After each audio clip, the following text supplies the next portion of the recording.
c'est la nouvelle découverte qu'ils ont faite, à savoir, bon sang, ça vous met dans une activité d'onde delta de double amplitude pendant 3 à 12 minutes après l'inception ou l'induction. Et puis votre corps et votre cerveau se normalisent. Je suis votre hôte, Dr Joe Dispenza. Commençons. Pouvez-vous nous parler de certains de ces états delta que vous avez découverts par hasard et qui semblent être une sorte de nouvelle science? On pourrait penser qu'une personne en étant delta est endormie, mais d'une certaine manière ou d'une certaine mesure, elle ne l'est absolument pas. Et quand nous avons commencé à faire nos scans cérébraux, nous avons vu des gens produire des quantités incroyablement élevées d'énergie dans leur cerveau et ils avaient une expérience mystique très profonde. Mais quand nous avons regardé leur modèle d'ondes cérébrales, ils étaient dans certains des plus bas niveaux de delta. Et j'ai toujours pensé, mon Dieu, delta est... Vous savez, le corps est dans un état catatonique et il n'y a pas beaucoup de conscience. Et il y a la croissance et la réparation en cours et il n'y a pas beaucoup d'activité cérébrale. Il s'avère qu'on peut être en delta et être conscient. Vous pouvez nous en parler un peu? Parce que c'est quelque chose que nous avons vu assez souvent dans nos scans. Je souris quand vous posez la question, Joe, car c'est littéralement la chose qui me passionne le plus, et je pense que c'est la plus excitante et probablement la moins discutée. Je veux dire, votre communauté est peut-être l'une des rares, à ma connaissance, à explorer ce sujet directement. Donc, ça vient en fait de l'écriture de Stealing Fire. J'écrivais une section sur William James, qui était le philosophe de Harvard et le fondateur de la religion comparée, est vraiment une grande partie de notre espace de croissance personnelle. Vraiment. D'ailleurs, il est pour moi l'une des personnes les plus importantes qui m'ont influencé dans toute ma vie. Parce que c'est un pragmatique et il a enseigné le pragmatisme. C'est-à-dire, qu'est-ce qu'on va faire avec tout ça? Je ne voulais pas vous interrompre, mais brillant. Brillant scientifique de Harvard. Allez-y. Ouais. Et comme c'est connu, il s'est mis à l'oxyde nitreux et l'a utilisé. Et ça l'a sorti d'une dépression. Et ça a créé, si vous avez déjà entendu, probablement l'une de ses plus célèbres citations. Il y a toujours d'autres mondes séparés par les voiles les plus minces entre celui-ci et ses autres royaumes. Et cette expérience de l'oxyde nitreux, de l'ivresse et de la révélation est à l'origine de toute la seconde moitié de sa carrière et de tout ce que nous considérons comme son héritage. Et en même temps, je suis tombé sur cet article par hasard qui décrit Winston Churchill faisant la même chose. Et il est comme un royaume sur un royaume de presque pouvoir extraterrestre qui se divulguent eux-mêmes. Vous savez, et il était en voyage aux États-Unis. Il était à New York. Et il sortait d'un taxi et a oublié que le trafic allait dans l'autre sens. Il a foncé dans une voiture qui arrivait en sens inverse et s'est brisé les os. Puis, par pur hasard, je pense que c'était dans les années 30, il a été emmené dans un hôpital où l'un des seuls médecins à l'avoir fait travaillait en anesthésie et utilisait du protoxyde d'azote. Et il a continué toute sa vie à l'utiliser comme un outil de compréhension transcendantale. Alors je me suis dit, attends une seconde, ce sont des gars que je respecte et apprécie profondément. J'ai toujours pensé que c'était juste un truc que les enfants faisaient au concert. Alors j'ai creusé un peu, et en 2015, ces chercheurs du MIT, du département d'anesthésiologie, avaient étudié 50% d'oxygène, 50% d'inhalation de protoxyde d'azote, parce qu'évidemment cela est utilisé dans le bureau du dentiste, il est utilisé par des sages-femmes. WHO l'appelle sur sa liste des médicaments essentiels.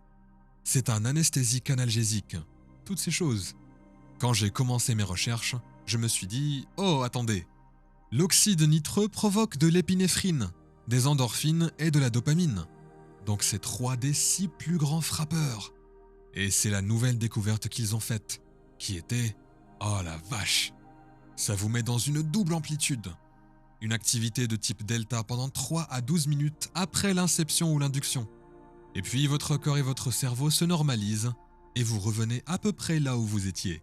Et je me suis dit « Oh mon Dieu, c'est la clé ? Est-ce que c'est la véritable source secrète ?» Parce que tous les utilisateurs, de James à Churchill, en passant par de nombreux autres esprits brillants et intellectuels notables, ont tous dit que c'était génial. Ça vous donne le secret de la vie. Mais ensuite, vous l'oubliez.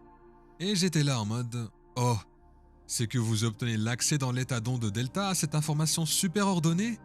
C'est ça.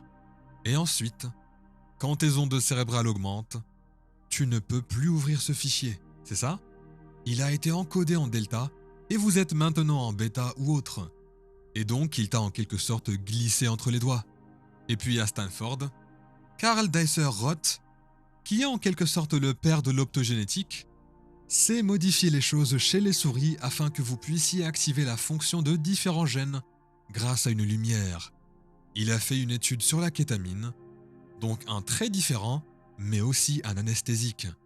Et c'est un fil conducteur à suivre, là où ils étudiaient la kétamine, qui agit d'ailleurs sur les récepteurs du glutamate, mais qui permet aussi une réinitialisation profonde du tronc cérébral, ce qui fait partie de son pouvoir de guérison. Il utilisait des souris et des patients épileptiques humains pour qu'ils puissent lui parler et lui dire ce qu'ils expérimentaient. Et il a créé l'expérience dissociative qui vient avec ce composé et a ensuite surveillé les EEG. Et il a trouvé que c'était 3 Hz, qui, vous savez, les ondes delta sont généralement 0,1 Hz. Donc c'est à peine une mort cérébrale. Rendu jusqu'à environ 4 Hz, et il l'a mis à 0 à 3.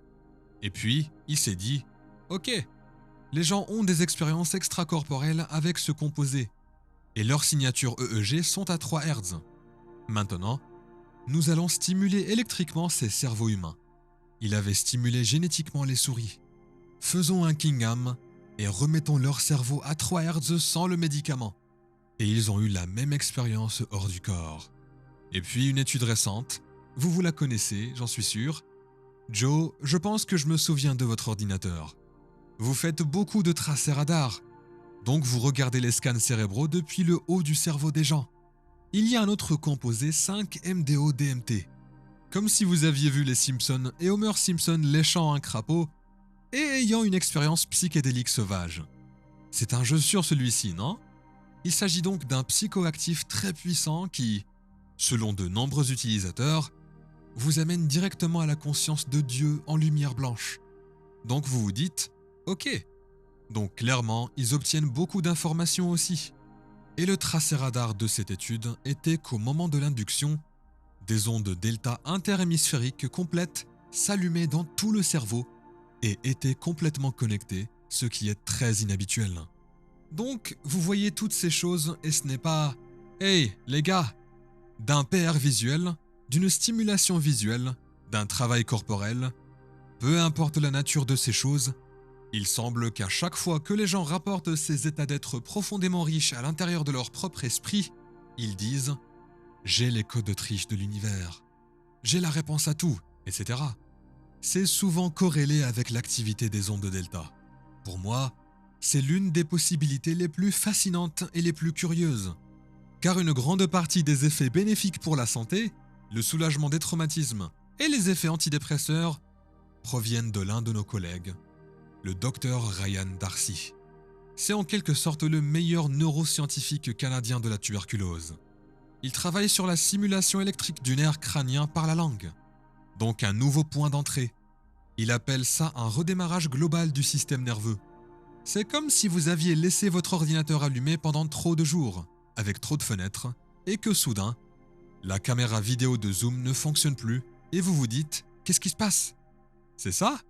Et si on appuie sur le bouton off, qu'on l'éteint entièrement, qu'on le rallume, et que ça revient comme ça devrait, et que ça s'équilibre en hémostasie, alors on peut avancer à partir de là. Donc vous êtes là. Ok. Donc non seulement c'est un bouton marche-arrêt quand les choses commencent à bugger et deviennent statiques avec tous nos micros SSPT, il nous permet de décharger ça, comme littéralement descendre à l'état presque éteint. Mais il se trouve que ça inclut aussi l'épiphanie et la révélation que les gens rapportent continuellement comme étant profondément significatives, inspirantes et utiles. Cela me parle tellement bien parce que tout d'abord, et comme vous, dans mon expérience personnelle, j'ai eu ces moments où j'étais enfermé dans une sorte de paralysie du sommeil. J'étais très profondément dans un état et en même temps, j'avais des idées très profondes. Des informations vraiment significatives que je me disais « Je jure que je vais m'en souvenir. Ça a tellement de sens et je ne peux pas bouger. » Donc je suis laissé avec juste la compréhension de « Oh mon Dieu, c'est vraiment profond. Je sais, je dois juste m'en souvenir. » Et je reviens littéralement à ma conscience et je n'en ai absolument aucun souvenir. À part cette pensée que quelque part, à un moment donné, tout aura un sens pour moi. Mais je n'ai aucun souvenir de l'expérience, pas même une simple connexion avec elle. Mais il semble que dans la delta, nous réinitialisons tout au niveau du tronc cérébral, à la racine même de nos fonctions rudimentaires, là où toutes ces choses viscérales nous arrivent et où nous sommes, en un sens, câblés pour la plénitude et la transcendance. Être capable de réguler les états de votre cerveau, vous savez, et les ondes cérébrales. Nous le pratiquons tellement dans ce travail. Et maintenant, nous avons beaucoup de gens qui peuvent changer leurs ondes cérébrales en alpha dans un temps très court. Et maintenant, en creusant ce chemin encore plus loin, nous avons beaucoup de gens qui se déplacent vers des états bas de θ où beaucoup de régénération se passe. Et vous avez ces moments où les gens glissent vraiment très profondément dans cet état delta. Et d'une manière ou d'une autre, dans mon expérience personnelle, j'en sors dans cet état d'euphorie, dans cet état de mon corps. Il y a un redémarrage qui se produit où je suis en fait très jubilatoire. Même mon corps se réjouit. C'est comme s'il était libre tout d'un coup. Je pense que c'est vraiment descendre jusqu'au niveau du tronc cérébral où toute cette fonction autonome commence à être réinitialisée. Comme réinitialise l'amygdale, réinitialise les centres de survie, réinitialise le traumatisme et le SSPT. Et puis, il y a une cascade de produits chimiques qui suivent de cette belle manière holistique, qui nous font ressentir moins de séparation, de vide, moins de douleur, moins d'agressivité sans peur. Et d'une manière ou d'une autre, nous avons émergé, comme vous l'avez dit, comme un redémarrage du système. Et nous devons aller au fond des choses. Il y a un processus pour surmonter la douleur, surmonter les voix, surmonter les émotions, surmonter l'accoutumance que nous devons littéralement traverser pour y arriver. Et j'aime que vous en parliez dans le livre, car il faut passer par les voies de la douleur et du plaisir pour trouver cet endroit de plénitude. Et vous ne pouvez pas le contourner. Il faut passer par là. Et quand les gens y parviennent, ils sont dignes, à un certain niveau, de vivre ce moment d'apogée, ce moment transcendantal. Nous pourrions en parler pendant des heures, car il s'agit d'un concept passionnant que nous étudions depuis si longtemps. Alors je veux juste dire, tout d'abord, merci, j'aime, pour le travail incroyable que vous avez fait. Comment les gens peuvent-ils se procurer le livre ? J'aimerais également que vous parliez quelques instants du Flow Genome Project et que vous donniez quelques informations à notre public. Donc, ouais, merci Joe. Je pense que le plus simple, si nous pouvons laisser quelque chose à vos auditeurs et à votre communauté, c'est ce sentiment que nous avons parlé techniquement. D'accord ? Sur les mécanismes d'action, mais métaphoriquement, métaphysiquement, si vous regardez en arrière dans les traditions, c'est le chemin facile de faire soi-même sa mort, sa renaissance, son initiation. C'est une façon de revenir à cette vie, sans chercher à la pirater, à l'optimiser, à la gagner, à l'épuiser, à la bousculer. C'est-à-dire, bon sang, comme Ebenezer Scrooge, ou Jimmy Stewart dans Une vie merveilleuse, ou Dorothy dans Le magicien d'Oz, pour dire « Oh, j'étais perdu, mais maintenant je suis retrouvé. Et maintenant je reviens à cette catastrophe complète de l'expérience humaine, mais avec un cœur ouvert et avec cette expérience directe que j'ai un endroit où tout a un sens et où tout s'arrange. Donc c'est la plus grande chose que je peux espérer partager avec les gens. » C'est Goethe. Il dit que « Celui qui ne connaît pas le secret meurt et devient, restera pour toujours un étranger sur cette terre. » Donc pour les personnes intéressantes, l'intention de ce livre est de partager une boîte à outils de source ouverte, ce qui signifie qu'elle n'est utile que si les gens la prennent et commencent à construire des choses avec elle dans leur propre vie, leur propre famille, leur propre communauté, oui, et dans le monde entier. Donc recapturetherapture.com est une chance de jeter un coup d'œil sur ce livre, d'en apprendre plus sur lui. Il y a une bande-annonce incroyable de 7 minutes avec toutes sortes de vidéos amusantes pour que vous puissiez vous faire une idée du livre. Il y a des boîtes à outils où nous partageons littéralement tout ce que nous pouvons sur le comment faire, les informations, les infographies et ce genre de choses. Et je pense que nous nous sommes également connectés avec Dr. Joe pour quelques cadeaux spéciaux et des outils supplémentaires pour vous en tant que communauté. Le Flow Genome Project, c'est l'organisation que j'ai cofondée avec le commandant Kirk Cronin, un ancien commandant de la SEAL, équipe 6. Et notre intention est la recherche et la formation autour de ces outils et ces technologies. Nous faisons donc tout, depuis les cours de canyoning, d'alpinisme et d'océanographie jusqu'au parrainage de la recherche, comme à Johns Hopkins avec cette étude sur le travail respiratoire et le SSPT, en passant par le partage d'une communauté mondiale de personnes partageant les mêmes idées.